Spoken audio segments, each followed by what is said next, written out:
Hello dear student, welcome back to my YouTube channel Zeta prep में आप सभी का स्वागत है। और आज हम लोग लेके आए हैं सोल्यूशन क्लास 12th चैप्टर 1 है। इसका हमने पार्ट 1 पहले अपलोड कर चुके हैं, जीटा प्रेप पे आपको मिल जाएगा। अगर आपने पार्ट 1 नहीं देखा है तो पहले उसको देख लें। So you have to understand this next part, तभी आपको ये नेक्स्ट पार्ट समझ में आएगा। हम इस पूरे चैप्टर को दो हिस्सों में बांट रहे हैं। एक आपका हमारा थ्योरी सेक्शन होगा और दूसरा हमारा पीवाईक्यूज रिलेटेड सेक्शन होगा। तो चैनल को सब्सक्राइब करके रखें और हम लोग देखते हैं। पहले अगर हमने देखा है तो आपने देखा होगा, हमने यूनिट ऑफ कंसंट्रेशन को डिटेल से डिस्कस किया है, नॉर्मेलिटी, फॉर्मेलिटी एटसेट्रा। इसी यूनिट ऑफ कंसंट्रेशन से लेके एक क्वेश्चन कई बार पूछता है कि what is the effect of the temperature. तो टेम्परेचर का इफेक्ट किन किन चीजों पे पड़ेगा, या क्वेश्चन आपसे पूछता है कि in which unit of concentration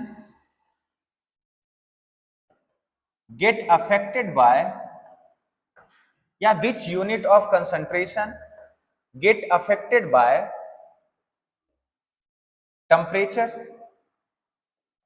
और मैंने मान लो ऑप्शन दिया आपको मोलैरिटी,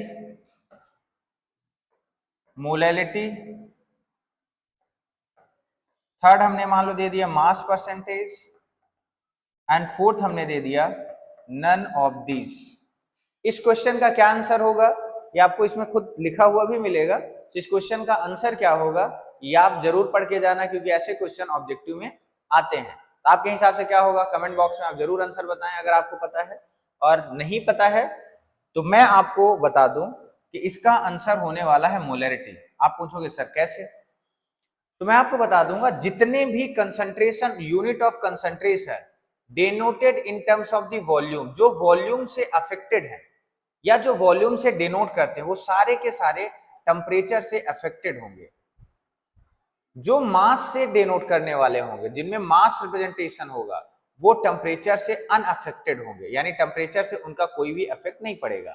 तो अगर हमने मोलैरिटी पढ़ा है तो मोलैरिटी को आपने देखा होगा, इसका जो फॉर्मूला होता है वो हम लोग ऐसा लिखते हैं NB, यानी number of moles of solute in पर लीटर ऑफ द सॉल्यूशन, यानी NB/V।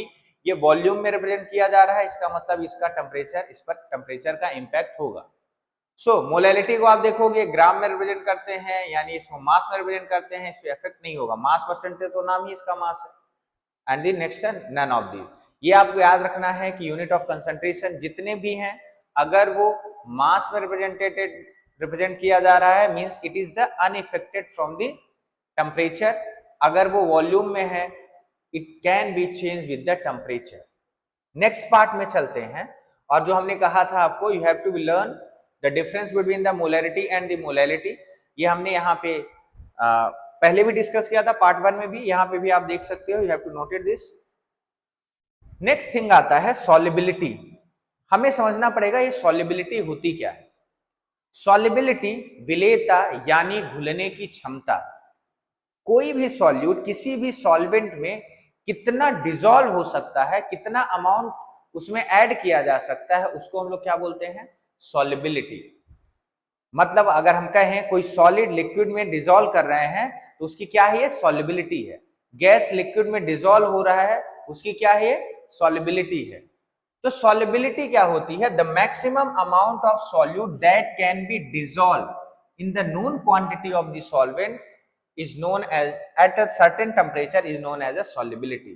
तो सॉल्युबिलिटी मतलब आसान भाषा में समझो तो कोई भी सॉल्यूट को जितना हम ऐड कर सकते हैं एक पर्टिकुलर टेम्परेचर पे, इस सर्टेन टेम्परेचर पे, वह उस सॉल्यूशन की या उस सॉल्वेंट की सॉल्युबिलिटी कहलाएगी। ओके, अब हम लोग सॉल्युबिलिटी बोलोगे, यूजुअली यहाँ पे हम लोग दो ही सॉल्युबिलिटी को चेक करने वाले हैं, या तो इस लिक्विड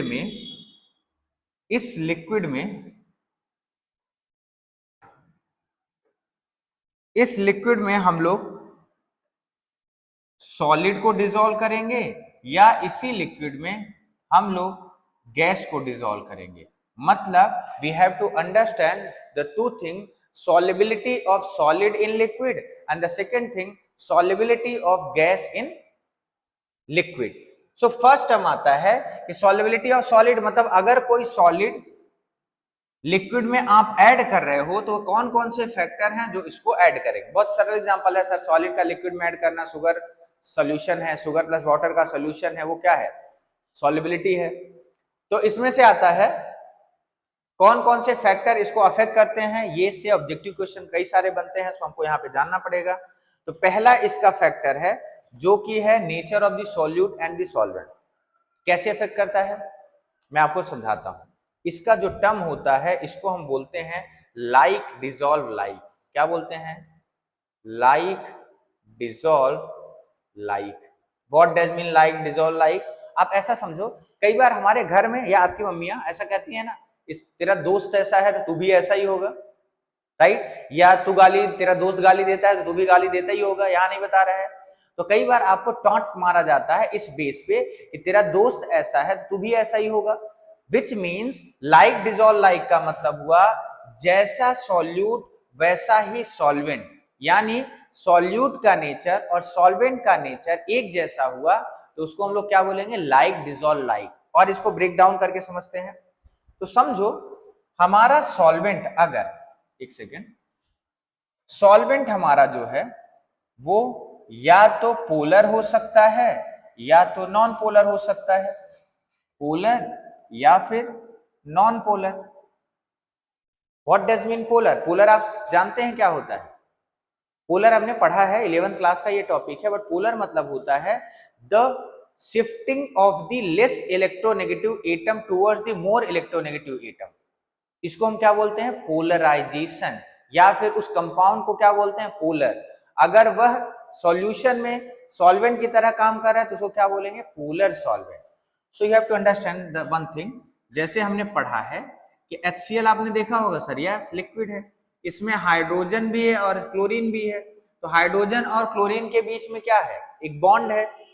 तो मैं अगर हाइड्रोजन और क्लोरीन की बात करूं तो बोलोगे सर क्लोरीन ना ज्यादा इलेक्ट्रोनेगेटिव है, हाइड्रोजन कम इलेक्ट्रोनेगेटिव है। तो ये हाइड्रोजन अपने को थोड़ा सा शिफ्ट हो जाएगा किसकी तरफ, क्लोरीन की तरफ। मतलब क्लोरीन अपनी तरफ थोड़ा सा क्या करेगा, इसको खींच लेगा।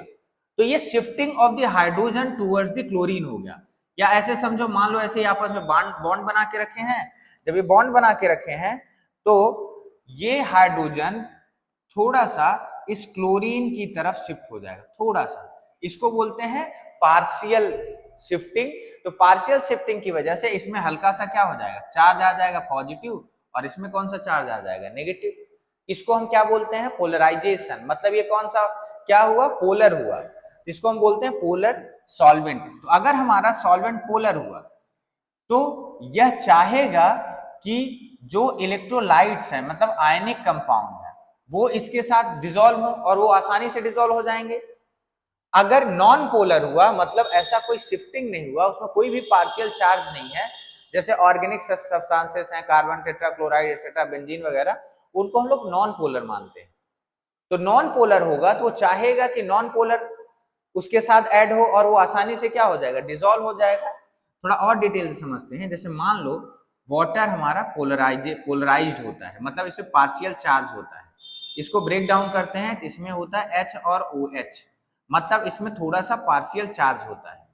इसका अगर ब्रेक आप स्ट्रक्चर देखोगे तो इसमें चार्ज होता है पार्शियल, मतलब इसको हम बोलते हैं polar solvent.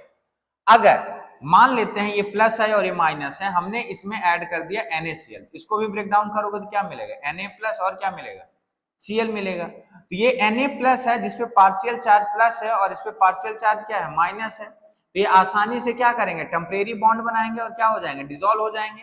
On the other hand ये किसके साथ हो जाएगा, इसके साथ चला जाएगा। तो मतलब इसी को बोलते हैं लाइक डिसॉल्व लाइक। तो डिपेंड करेगा सॉल्युबिलिटी कि उस सॉल्वेंट या सॉल्यूट का नेचर कैसा है, पोलर है कि नॉन पोलर है, उस बेस पे डिसाइड होगी कि सॉल्युबिलिटी उसकी कितनी होगी, होगी या नहीं होगी। So we have to know this first. अब हमने समझ लिया कि nature of the solute and solvent ये अफेक्ट करेगा solubility of solid in liquid. Second चीज क्या है, इफेक्ट ऑफ टेम्परेचर, ये भी अफेक्ट करता है। यूजुअली जो इफेक्ट ऑफ टेम्परेचर होता है, थोड़ा मैं और आगे बढ़ूंगा, तो जो इफेक्ट ऑफ टेम्परेचर होता है तो जनरली मैं इसको और डिटेल से ब्रेक डाउन करता हूं। Effect of temperature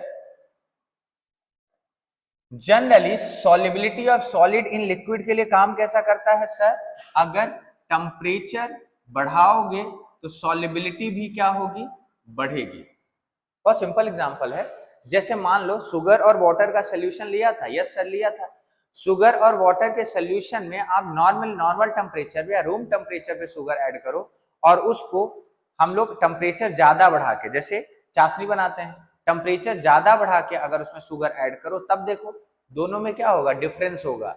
the more amount of sugar dissolve in the solvent, मतलब उस पानी में ज्यादा डिजोल्व होगा। किसमें? जब हम उसका टेम्परेचर हाई करेंगे। तो जनरली ऐसा ही काम करता है कि अगर किसी भी solubility of solid in liquid में टेम्परेचर रेज किया जाए तो क्या करता है? सॉल्युबिलिटी बढ़ती है। लेकिन क्या सर ये हमेशा काम करेगा? तो आई सेड नो। अगर आप टेम्परेचर बढ़ाओगे, सम सब्सटेंसेस यानी सम सॉल्युबिलिटी कैन बी इंक्रीजेड, यानी सॉल्युबिलिटी क्या होगी? इंक्रीज होगी। समटाइम्स टेम्परेचर आप इंक्रीज करोगे तो सॉल्युबिलिटी क्या होगी? डिक्रीज होगी। समटाइम्स अगर आप टेम्परेचर इंक्रीज करोगे तो सॉल्युबिलिटी इरेगुलर रहेगी, कभी इंक्रीज होगी कभी डिक्रीज होगी, मतलब इरेगुलर बिहेवियर शो करेगा। तो अगर आपको जनरल टर्म्स में बोला जाए कि जनरली क्या होता है, जनरली क्या होता है? Solubility of solid temperature raise करने से क्या होता है? बढ़ता है। और लेकिन अगर हम बात करें कि ये क्या हो सकता है? बढ़ भी सकता है, घट भी सकता है और अनअफेक्टेड भी रह सकता है। तो हमने ये इफेक्ट ऑफ टेम्परेचर देख लिया है। अब जैसे बोलोगे सर क्या इसके एग्जांपल्स हो सकते हैं? तो जो इंक्रीजेस टेम्परेचर होता है,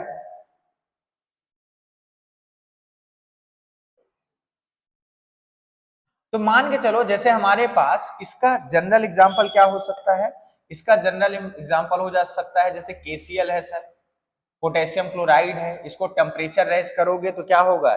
इसकी सॉल्युबिलिटी बढ़ेगी। सर सॉल्युबिलिटी डिक्रीज किसकी हो सकती है? सम ऑफ दी कंपाउंड, जैसे हमारे पास सोडियम कार्बोनेट है, सोडियम कार्बोनेट मोनोहाइड्रेट, जैसे सोडियम कार्बोनेट मोनोहाइड्रेट है, इसकी सॉल्युबिलिटी टेम्परेचर बढ़ाने से क्या होती है? डिक्रीज होती है। And some of the component, जैसे मान लेते हैं इरेगुलर बिहेवियर शो करते हैं कुछ कंपोनेंट, जैसे सोडियम सल्फेट है, जैसे conversion of the Na2SO4.10H2 it is converted into the Na2SO4। अगर इसको कन्वर्ट करेंगे एट अ टेम्परेचर, तो टेम्परेचर इंक्रीज करने के साथ ये क्या दिखाता है? इरेगुलर बिहेवियर दिखाता है। सो हमें इतना डेप्थ में नहीं जाना है, हम बस अंडरस्टैंड कर रहे हैं एग्जांपल के साथ कि टेम्परेचर बढ़ाने से इसकी सॉल्युबिलिटी क्या हो सकती है? यूजुअली बढ़ेगी, बट बढ़ भी सकती है, घट भी सकती है और इरेगुलर बिहेवियर शो कर सकता है। ऑन दी अदर हैंड हमने देखा कि टेम्परेचर देख लिया, जनरली कैसा दिखा मुझे? टेम्परेचर बढ़ाने से इसकी सॉल्युबिलिटी क्या होगी? बढ़ेगी। इफेक्ट ऑफ टेम्परेचर, इसका इंपैक्ट लगभग सॉलिड की सॉल्युबिलिटी इन लिक्विड नेग्लिजिबल होती है। क्या होती है? नेग्लिजिबल, कोई खास असर नहीं पड़ता है। ये आपको ऑब्जेक्टिव के लिए क्वेश्चन काम आ सकता है। Sometimes it can be asked in examination. तो फिर हम लोग आगे चलते हैं और हम लोग देखते हैं next topic, solubility of gas in liquid. ये हमें अंडरस्टैंड करना पड़ेगा। तो nature of the solute and solvents are same, like dissolve like. ये इस पर, इस मेथड पे काम करेगा, मतलब जैसा सॉल्यूट वैसा ही सॉल्वेंट होना चाहिए। Effect of temperature, sir effect of temperature में जनरली टेम्परेचर बढ़ाने से गैस की सॉल्युबिलिटी डाउन होती है। टेम्परेचर बढ़ाने से गैस की सॉल्युबिलिटी क्या होती है? डाउन होती है। Effect of pressure, generally pressure बढ़ाने से सॉल्युबिलिटी ऑफ गैस बढ़ती है। बहुत सिंपल आपको एग्जांपल बताता हूं। आपने जो कार्बोनेटेड ड्रिंक होते हैं वो आपने मार्केट से खरीदा होगा। यस, खरीदा होगा। जब आप उसका ढक्कन ओपन करते हो यानी उसका कैप खोलते हो, उसमें सी की आवाज आती है। तो अगर आपने उसको चिल्ड खरीदा है यानी ठंडा खरीदा है, तब उसकी आवाज ज्यादा आएगी गैस की। या तो आपने नॉर्मल टेम्परेचर पे खरीदा है तो आप उसको ओपन करोगे तो समटाइम्स उसमें से कोई आवाज ही ना आए। मतलब मैं ये समझाना चाहता हूं कि टेम्परेचर जब ज्यादा था तब जो गैस डिजोल्व उसमें हो रही थी या जो गैस डिजोल्व होनी चाहिए थी वो क्या था, कम था। जब टेम्परेचर उसका कम रखा गया तो जो गैस डिजोल्व होने वाली थी वो क्या थी, ज्यादा थी। मतलब टेम्परेचर ज्यादा रखने से गैस की सॉल्युबिलिटी क्या होती है, डाउन। टेम्परेचर कम रखने से गैस की सॉल्युबिलिटी क्या होती है, ज्यादा होती है। मतलब ये कैसा काम करता है, रेसिप्रोकल। इफेक्ट ऑफ प्रेशर क्या है सर, इसको प्रेशर कैसे इंपैक्ट करेगा, तो प्रेशर जनरेट करने से इस पर गैस की सॉल्युबिलिटी क्या होगी, ज्यादा होगी। जनरली ऐसे समझो आप, जैसे मान लो हमारे पास ये लिक्विड है, यस सर यहाँ पे लिक्विड है। इस लिक्विड में हम मान लेते हैं कुछ गैस के मॉलिक्यूल्स हैं, इसके ऊपर कुछ मॉलिक्यूल थोड़े बहुत डिसॉल्व भी होंगे इसमें। लेकिन अगर मैं इसमें पिस्टन लगा दूं और इस पिस्टन को पुश करूं towards the down, downward push करूं, तो आप देखोगे कि जो ये गैस है या जो ये गैस है जो अभी डिसॉल्व नहीं हुई है, ये पिस्टन को यहां आते देखकर ये डिसॉल्व हो जाएगी। मतलब हमने इसका प्रेशर क्या किया, बढ़ाया। प्रेशर बढ़ाने के साथ देखा तो ये गैस जो है वो लिक्विड में क्या हो गई, डिसॉल्व होना स्टार्ट हो गई। तो प्रेशर बढ़ाने से solubility of gas in liquid क्या होता है, इंक्रीज होता है। और इसी को समझाने के लिए कौन आते हैं, आते हैं हेनरी। हेनरी लॉ इंपॉर्टेंट है, क्वेश्चन में कई बार पूछा गया है, what does mean the Henry law या स्टेट दी हेनरी लॉ। तो स्टेट जो हेनरी है वो solubility of gas in liquid के लिए ही बताते हैं। वो क्या बताते हैं, m proportional to p। मतलब the solubility of gas in a liquid is directly proportional to the partial pressure of the gas present above the liquid surface। यानी जो सॉल्युबिलिटी ऑफ गैस है वो डिपेंड करेगा उस लिक्विड के ऊपर कितना पार्शियल प्रेशर रखा गया है या कितना प्रेशर जनरेट किया गया है, उसको क्या बोलते हैं हम लोग, हेनरी लॉ बोलते हैं। अब इसको हम लोग अगर मैथमेटिकली इसको और करें, समझें, जस्ट सेकेंड, इसको मैं लिख सकता हूं m equals to K H P, whereas m क्या है, मास ऑफ सब्सटेंसेस है, p क्या है, सॉरी एक सेकेंड, यहां पे where m is the mass of substances, p is the partial pressure and k as the Henry constant। इसको हम लोग क्या बोलेंगे, हेनरी कांस्टेंट। ये एग्जाम में कई बार क्वेश्चन पूछा जा चुका है, बहुत इजी है, आप इस फॉर्मूले पे ध्यान देना, m directly proportional to p। m stand for the mass, mass यानी मास ऑफ द सब्सटेंसेस या solubility of gas in directly liquid to the pressure of the gas present above the surface of the liquid. जो भी solubility of gas होगी वो depend करेगा कि उसका partial pressure क्या होने वाला है, ठीक। अब इसी को हम आगे बढ़ेंगे तो लिमिटेशन हेनरी लॉ क्या है, हेनरी लॉ काम तभी करेगा जब टेम्परेचर क्या होगा, लो। तो लो टेम्परेचर पे हेनरी लॉ काम करता है, the temperature is not too low, sorry pressure उसका लो होना चाहिए, अदरवाइज ज्यादा प्रेशर जनरेट करने पे ये ज्यादा इंड्यूस करोगे तो ये लॉ काम नहीं करेगा, मतलब वो m directly proportional to p पे काम नहीं करेगा। अगर टेम्परेचर इसका नॉट टू लो या टेम्परेचर बहुत कम नहीं होना चाहिए, the gas is not highly soluble, अगर गैस भी हाईली सॉल्युबल नहीं होनी चाहिए, क्योंकि अगर मान लेते हैं ये कोई हमारे पास लिक्विड है, अगर कोई भी गैस है, मान लो हमने दो तरीके की गैस लिया, एक कोई ए गैस है दूसरी कोई बी गैस है, अगर मान लेते हैं ए हाईली सॉल्युबल है, ये हाईली सॉल्युबल है, ये हाईली सॉल्युबल नहीं है, ये गैस ऑटोमेटिक इसमें लिक्विड में क्या हो जाएगी, डिसॉल्व हो जाएगी एज कंपेयर टू बी। तो उतनी ही अमाउंट ऑफ गैस ए और बी में से आप देखोगे ए ज्यादा डिसॉल्व है और बी क्या है, कम है, तो वो m प्रोपोर्शनल टू p पे काम नहीं करेगा, राइट। फिर आगे करते हैं कि गैस नाइदर रिएक्ट केमिकली, यानी जो गैस है वह केमिकली रिएक्ट नहीं करनी चाहिए, यानी जो सॉल्वेंट है वो सॉल्यूट है, आपस में केमिकल रिएक्शन इनका नहीं होना चाहिए। अगर केमिकल रिएक्शन होगा तो वह हेनरी लॉ के अकॉर्डिंग या हेनरी लॉ उस पर अप्लीकेबल नहीं होगा। फॉर एग्जांपल जैसे HCl गैस है सर, हाँ यस सर है, और इस HCl को मान लो हमने वाटर के साथ रिएक्ट करा दिया, तो बोलोगे सर ये बना देगा H3O+ और क्या कर देगा Cl- आयन बना देगा। मतलब ये आपस में क्या कर जाएंगे सर, रिएक्ट कर जाएंगे, केमिकली रिएक्ट कर जाएंगे। अगर ये केमिकली रिएक्ट कर रहे हैं मतलब हेनरी लॉ यहाँ पे काम नहीं करेगा। इसका एप्लीकेशन क्या है, बहुत सिंपल है।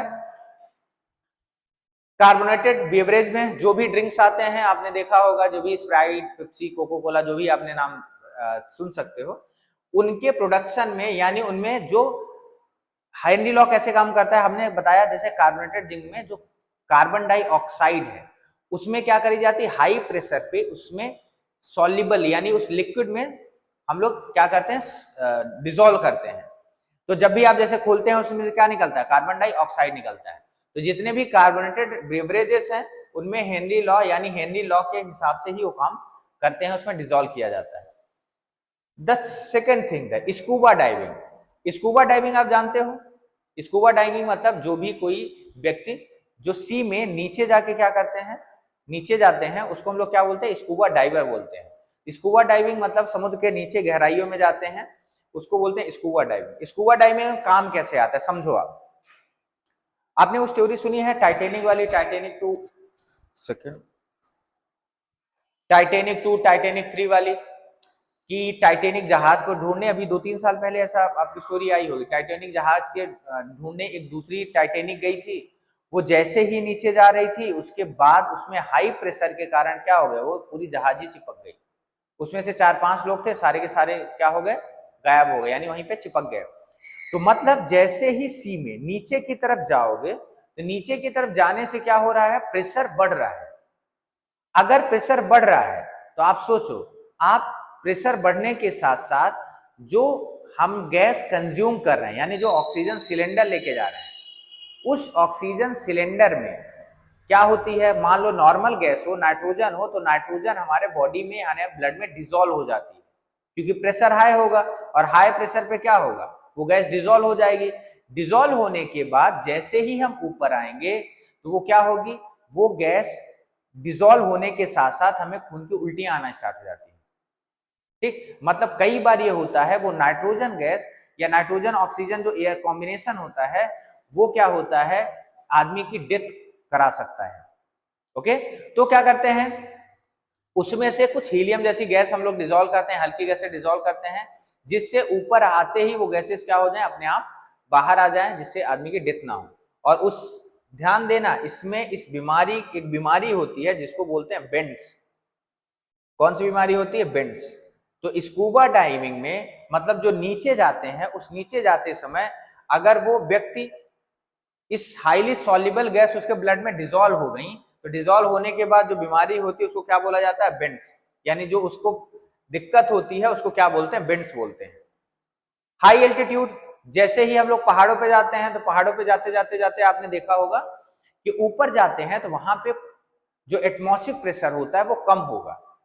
जब एटमॉस्फेरिक प्रेशर कम होगा तो ऑक्सीजन जो प्रेशर के कारण हमारे ब्लड में डिसॉल्व होने वाली थी वो डिसॉल्व उतनी ज्यादा नहीं होगी। तो ऐसे आप देखोगे कि जो नॉर्मली जो पहाड़ी क्षेत्र में लोग नहीं रहते हैं, राइट, जो नॉर्मल पठारी एरिया में रहते हैं, तो पहाड़ी क्षेत्र में जब ऊपर जाते हैं, हाई एल्टीट्यूड पे जाएंगे, तो उनको क्या होगा, ऑक्सीजन की कमी महसूस होती है। और कई बार तो यह एनॉक्सिया की बीमारी कर देता है। एनॉक्सिया क्या होता है सर, भूलने की बीमारी। मान लो कोई गया पहाड़ पे चढ़ते चढ़ते चढ़ गया, अब उसको वहां पे हाई एल्टीट्यूड पे प्रेशर बहुत कम फील हुआ, तो ऑक्सीजन की क्या हो जाएगी, डिफिशियंसी हो जाएगी। ऑक्सीजन की डिफिशियंसी हो जाएगी तो उसको एनॉक्सिया फील होगा। एनॉक्सिया में क्या होता है, उसको भूलने की बीमारी, मतलब वो लगेगा भूल गया सब कुछ, कई बार तो रास्ता भी भूल जाता है। तो हाई एल्टीट्यूड पे प्रेशर कम होने के कारण वहां पे क्या हो जाता है। फिर आता है fourth one, in the function of the lungs. तो लंग्स तो हमें पता ही है, लंग्स हमारा जो फंक्शन करता है उसमें क्या होता है, हम ऑक्सीजन कंज्यूम कर रहे हैं, कार्बन डाइऑक्साइड हमारे बॉडी से क्या हो रहा है, रिलीज हो रहा है। तो ऑक्सीजन हम लोग जब इनहेल कर रहे हैं तो लंग्स में जाके ब्लड में क्या होता है, डिसॉल्व होता है। तो किस पे काम करता है, हेनरी लॉ पे ही काम करता है। हाई प्रेशर इंड्यूस किया जाता है, प्रेशर इंड्यूस करने के बाद क्या होता है, ब्लड डिसॉल्व होता है, वो फिर सप्लाई होता है हमारे ईच ऑफ द सेल में। फिर आगे बढ़ते हैं, तो अगला टॉपिक जो आता है वो है वेपर प्रेशर। तो आपको समझाता हूं वेपर प्रेशर क्या है। पहले हम समझते हैं वेपर क्या है। ये बहुत इंपॉर्टेंट टॉपिक होने वाला है, क्योंकि इसमें से वेपर प्रेशर के जस्ट आगे राउल्ट्स लॉ है। राउल्ट्स लॉ कई बार एग्जाम में आ चुका है। तो आप समझो, बोलोगे सर एक हम कंटेनर लेते हैं, यस, इस कंटेनर में लिक्विड मतलब हम पानी ले लेते हैं, ले लिया पानी। जब इस कंटेनर को हम लोग क्या करेंगे, हीट देंगे, यानी इसके नीचे हम लोग आग जलाते हैं। जब हीट देंगे तो इस मॉलिक्यूल्स जो हैं, ये वाटर मॉलिक्यूल्स जो हैं, ये जो वाटर मॉलिक्यूल्स हैं ये क्या होंगे, वेपराइज्ड होंगे। यस सर, ये वेपराइज्ड होंगे, मतलब इस टेम्परेचर पे यह लिक्विड बन चुका है गैस, यानी वेपर बन चुका है। वेपराइज होके क्या होगा, निकल जाएगा, कुछ देर बाद ही क्या होगा, कंटेनर खाली हो जाएगा।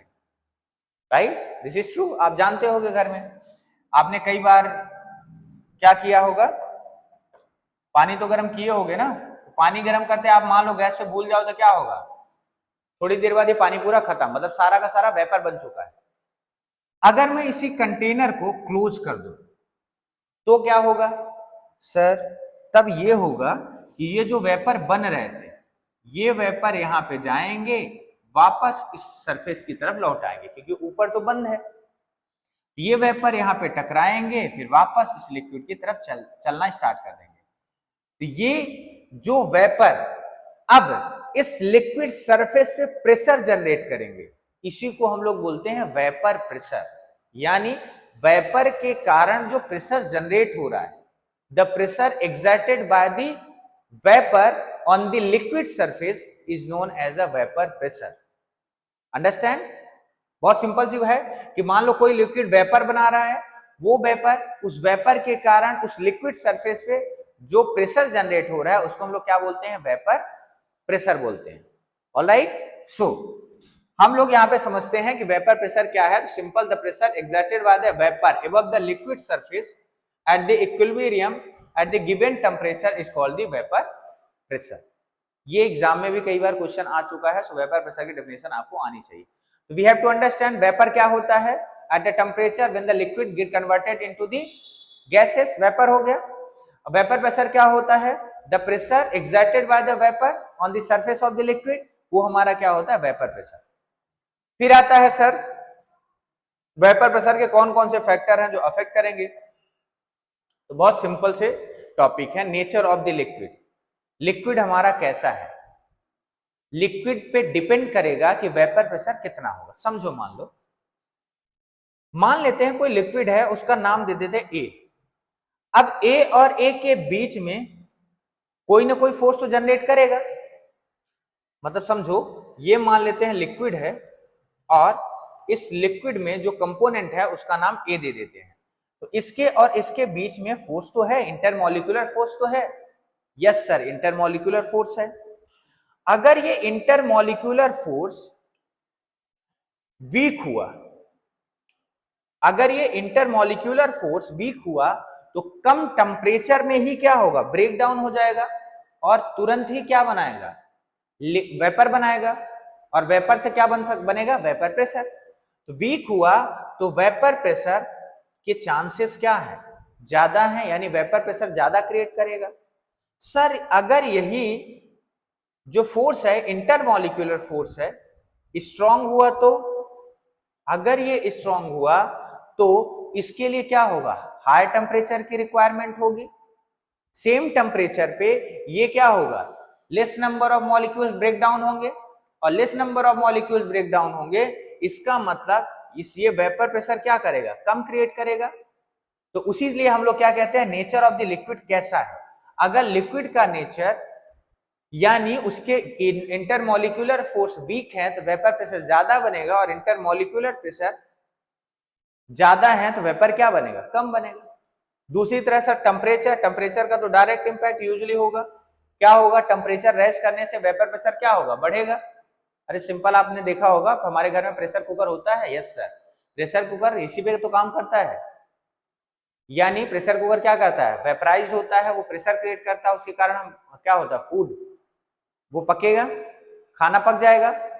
तो अगर समझो गैस को हमने तेज कर दिया तो टेम्परेचर बढ़ा दिया, और टेम्परेचर बढ़ा दिया तो जल्दी जल्दी सीटी आती है कि नहीं आती, मतलब वो ज्यादा वेपर क्रिएट कर रहा है तो ज्यादा प्रेशर क्रिएट करेगा, और ज्यादा प्रेशर क्रिएट करेगा तो क्या होगा, जल्दी सीटी आएगी। टेम्परेचर डाउन रखा तो धीरे धीरे वेपर क्रिएट करेगा। तो वैसे ही टेम्परेचर राइज करने से घर से ही आप बहुत कुछ सीख सकते हो। केमिस्ट्री बहुत आसान लैंग्वेज है, लेकिन तब तक जब तक you have to understand each and every topic and the connected the dots.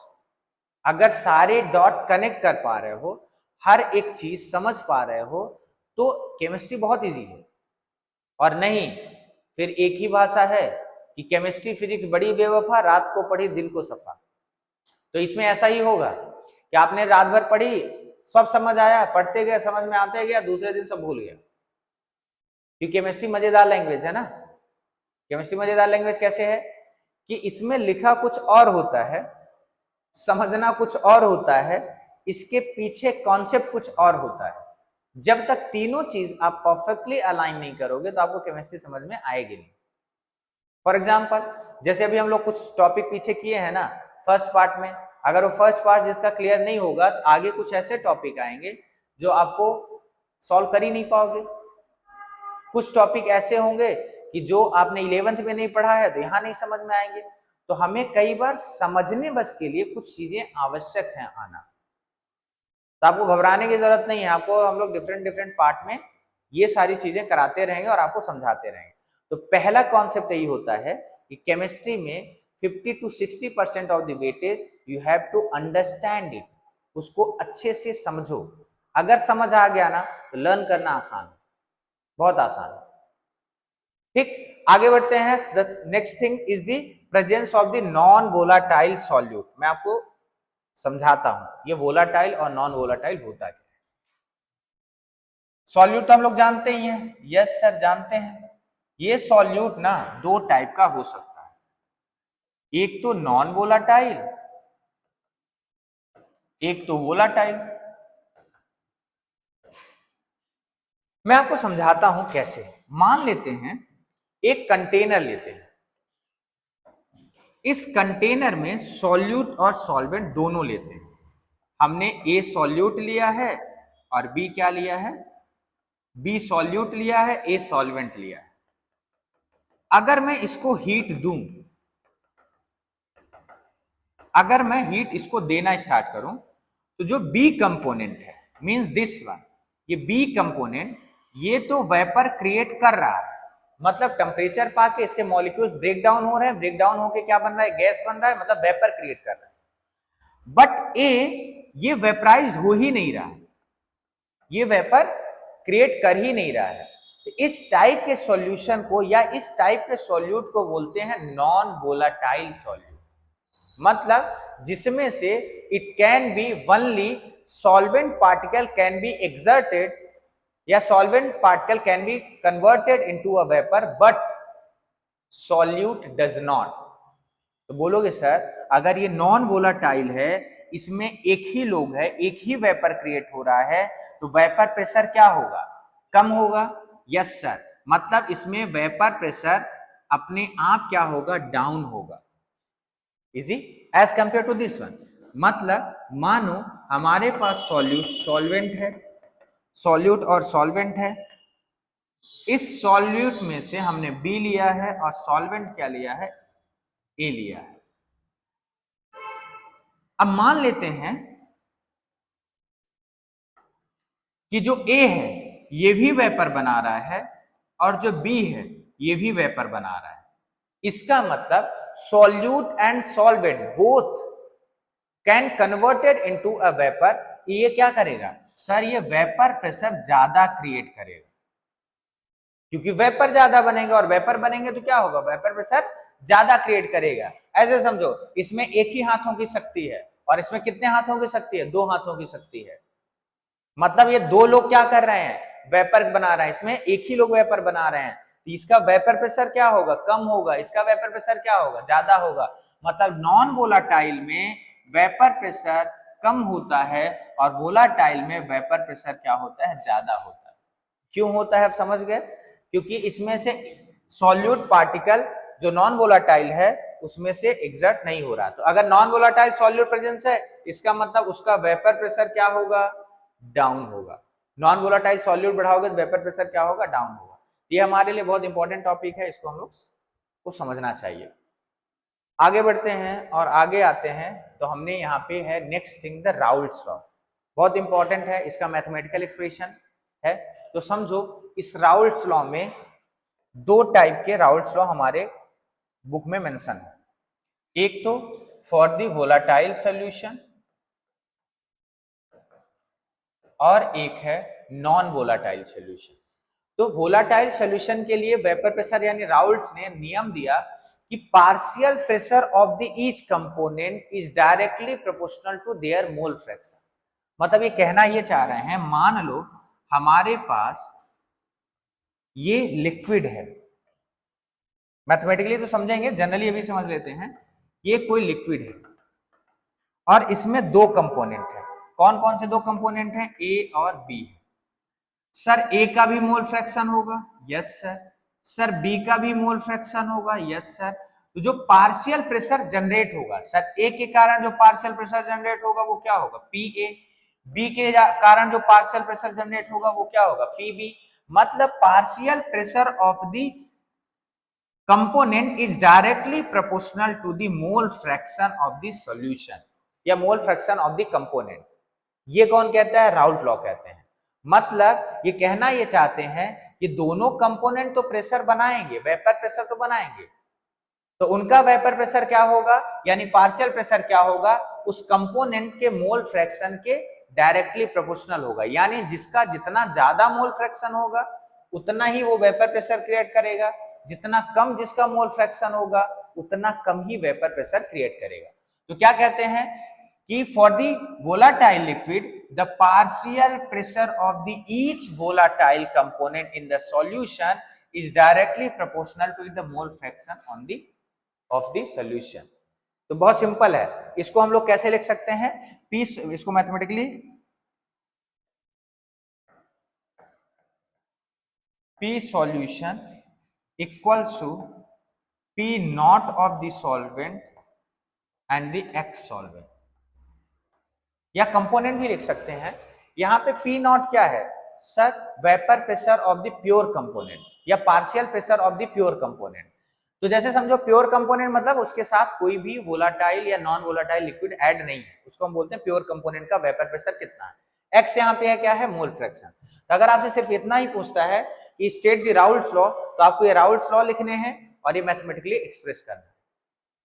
अब इसका डेरिवेशन हमें बहुत इंपॉर्टेंट है, इसको हमें समझना चाहिए।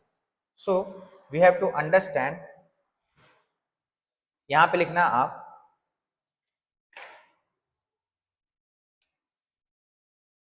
बहुत इजी है, आपको समझना है। मान लेते हैं हमारे पास दो कंपोनेंट हैं ए और बी, ठीक। तो हम यहां पे क्या लिखेंगे, लिखेंगे consider a binary solution, consider a binary solution of two volatile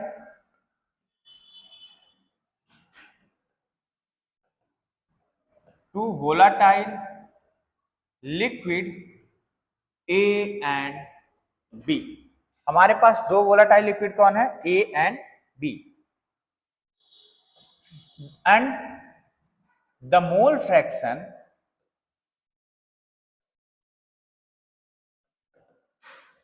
of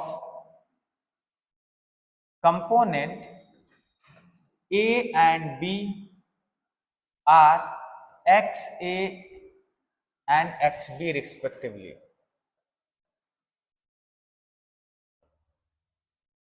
हमने दो कंपोनेंट ए और बी लिए हैं, उन ए और बी का जो मोल फ्रैक्शन है वो क्या है, एक्स ए और एक्स बी है। साथ ही साथ हम ये भी लिख सकते हैं partial pressure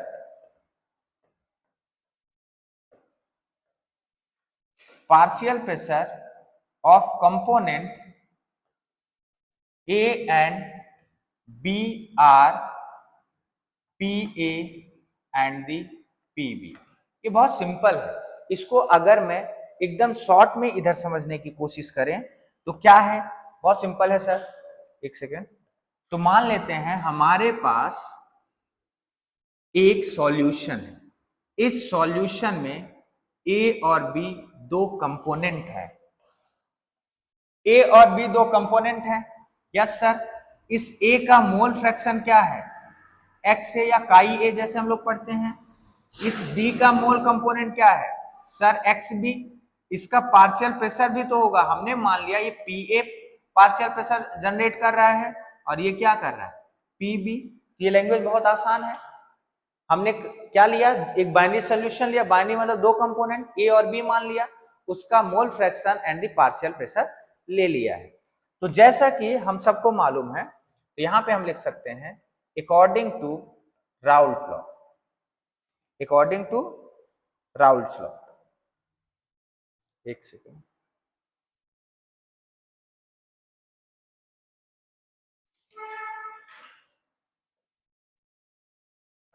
according to the Raoult law. Raoult law क्या कहते हैं, यानी राउल्ट लॉ का क्या कहता है, लॉ क्या कहता है, कहता है partial pressure of the component is directly proportional to mole fraction of the given component. तो मतलब जो partial pressure of component P A है, ये डायरेक्टली प्रोपोर्शनल किसके होगा, एक्स ए के। अगर मैं इस प्रोपोर्शनलिटी को हटाऊं तो क्या आ जाएगा, पी ए नॉट एक्स ए। यहां पे हम लोग क्या मान लेते हैं, इक्वेशन 1 मान लेते हैं। सर ये पी ए नॉट क्या है, तो पी ए नॉट यहां पे है partial pressure of pure component, partial pressure of pure substances या कंपोनेंट, जो भी आप चाहे नोट कर सकते हैं। सर दूसरा क्या था, सर दूसरा कंपोनेंट तो बी था, it can be written as कि P B is directly proportional to the X B. Yes sir, P B equal to क्या हो जाएगा, P B not X B. Yes, इसको क्या मान लेते हैं, इक्वेशन नंबर 2 मान लेते हैं। सर यहां पे पी बी नॉट क्या है, सेम पी बी नॉट क्या है, partial pressure of pure component. यहां पे मैं लिख दूंगा पार्शियल प्रेशर ऑफ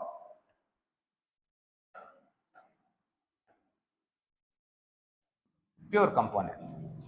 अब इसको अगर हम आगे बढ़ाएं तो आप यहां पे क्या देखेंगे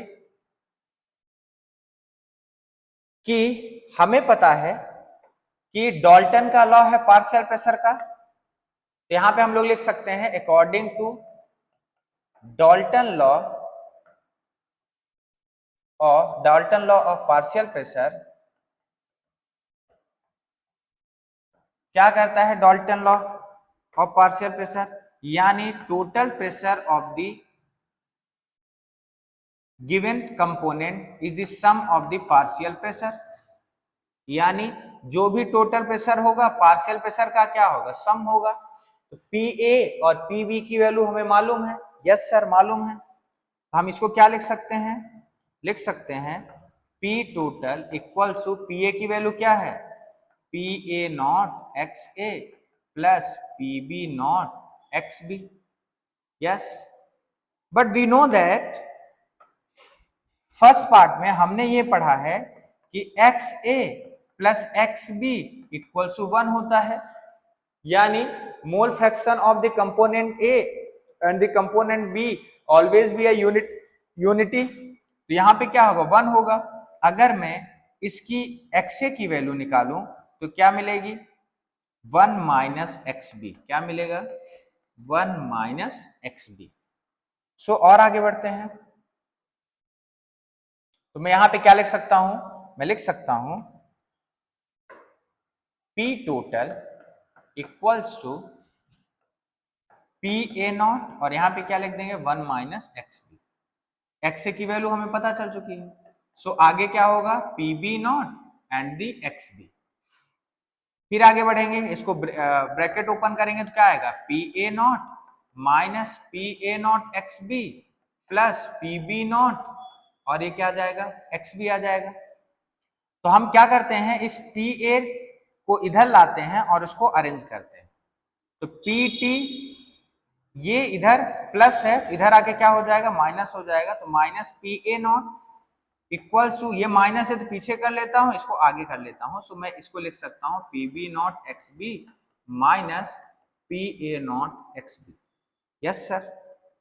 फिर क्या करेंगे हम लोग, यहां पे देखोगे, यहां पे है P T minus P A not equal to, दोनों में से एक्स बी कॉमन ले सकते हैं। Yes sir. क्या बचेगा, देखो एक्स बी दोनों में है तो कॉमन ले लेंगे, तो क्या बचेगा यहाँ पे पी बी नॉट, और उधर क्या बचेगा पी ए नॉट, और यहाँ के पे क्या मिल जाएगा मुझे, एक्स बी। फिर ध्यान से देखो, तो मैं इसको लिख सकता हूं P T minus P A nought, इन दोनों को इस पार लाता हूं तो क्या मिलेगा मुझे, P B not minus P A not equal to X B. इसी को हम बोलते, ये हमारा मैथमेटिकल डेरिवेशन है Raoult's law for the volatile solution. ये पेपर में कई बार आ चुका है, हमें इसको समझना पड़ेगा अच्छे से, कई बार आ चुका है, तो ध्यान से आप अच्छे से इसको नोट कर लें। तो ये डेरिवेशन क्या है हमारा, हम लोग इस वोलाटाइल सॉल्यूशन के लिए जानना चाह रहे हैं कि उन्होंने क्या डराइव किया था।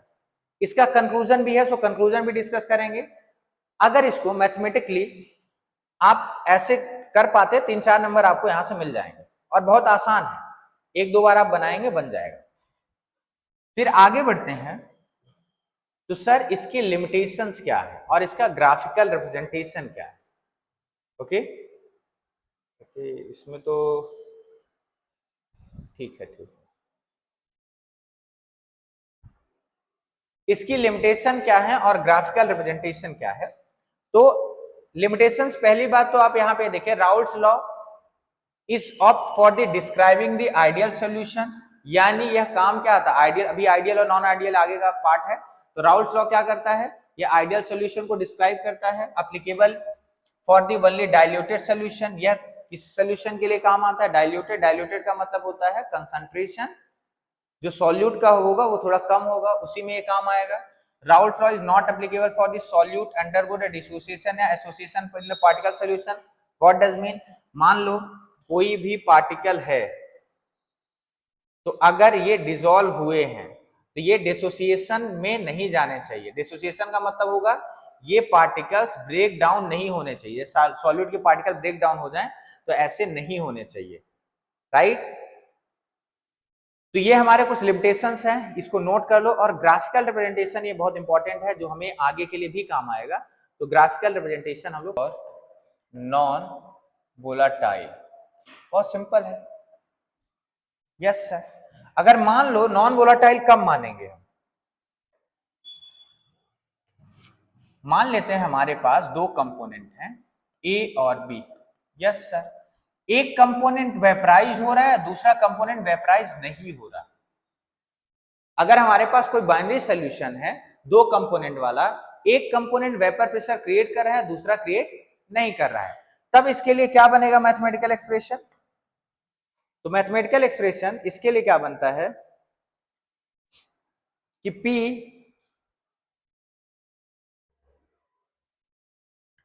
मान लेते हैं कि ए और बी कंपोनेंट है, तो हम लोग डायरेक्ट ऐसा करना चाहेंगे, तो एक ही कंपोनेंट है वो डायरेक्टली प्रोपोर्शनल किसके होगा, एक्स ए के।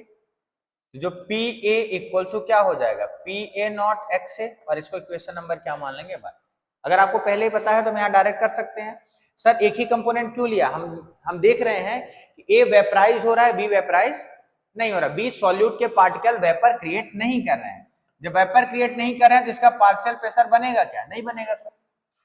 सो also we have to know this, P A is directly proportional to the X A, मतलब यहां पे लिख सकते हैं according to the Raoult law. अब हमें पता है कि X A plus X B equal to क्या होगा, 1। सो एक्स ए की वैल्यू कितनी आएगी, 1 माइनस एक्स बी, हम यहां पे रख लेते हैं। तो फिर क्या आएगा, P A equals to P A not, X A की जगह पे क्या रखूंगा 1 minus X B, so P A equals to P A not minus P A not X B. Yes, तो यहां पे आप देखोगे हम कर क्या सकते हैं, इस पी ए नॉट को इधर लाते हैं, ये पी ए जो है ये हमारा टोटल वेपर प्रेशर का काम कर रहा है, तो मैं पी ए को पी टी लिख सकता हूं या पी बस लिख सकता हूं, ए इधर आएगा तो पी ए नॉट हो जाएगा इक्वल टू क्या बचेगा, P A not X B बचेगा। सो आगे मैं इसको सॉल्व करूं, इस पी ए नॉट को इधर ला सकता हूं, तो लिख सकता हूं P T minus P A naught upon P A not equal to X B. ये क्या है, ये हमारा मैथमेटिकल एक्सप्रेशन है for the non volatile solution, Raoult's law for the non volatile solution. अच्छा, इसको हम लोग आगे कोलिगेटिव प्रॉपर्टी भी पढ़ेंगे, तो इस कोलिगेटिव प्रॉपर्टी में देखते हैं, इसको बोलते हैं relative lowering in vapour pressure. What does mean relative lowering in vapour pressure, ऐसे समझो कि वेपर प्रेशर उस क्या हो रहा है, डाउन हो रहा है, प्योर सॉल्वेंट के अपेक्षा उसका वेपर प्रेशर क्या हो जाएगा, कम हो जाएगा। जब वे प्योर वेपर प्रेशर के हिसाब से इसका वेपर प्रेशर कम हो जाएगा तो इसको क्या बोलेंगे, relative vapour pressure, lowering in vapour pressure. तो ये भी आपको अच्छे से याद रखना है, ये दोनों आपको वोलाटाइल और नॉन वोलाटाइल। एग्जाम में कैसे करोगे, बहुत सिंपल है सर, अगर पूछता है state Raoult's law and derive its expression, तो विच मीन्स आप वोलाटाइल के साथ जाना, अगर आपको नॉन वोलाटाइल बोलता है तभी आप नॉन वोलाटाइल को डेराइव करो। ओके, तो आज के लिए हम लोग इतना ही क्लास करेंगे, इसके बाद हम लोग आइडियल नॉन आइडियल के साथ positive negative deviation and the colligative property जो थर्ड पार्ट में आएगा, एंड द फोर्थ पार्ट में न्यूमेरिकल्स पार्ट आएगा, न्यूमेरिकल हम लोग करेंगे। सो जीटा प्रेप में आप बने रहें, इसको सब्सक्राइब करके रखें, सारी क्लासेस आपको 8 से 12 तक मिलने वाली हैं, और इसको आप लाइक शेयर सब्सक्राइब कमेंट जरूर करें। धन्यवाद।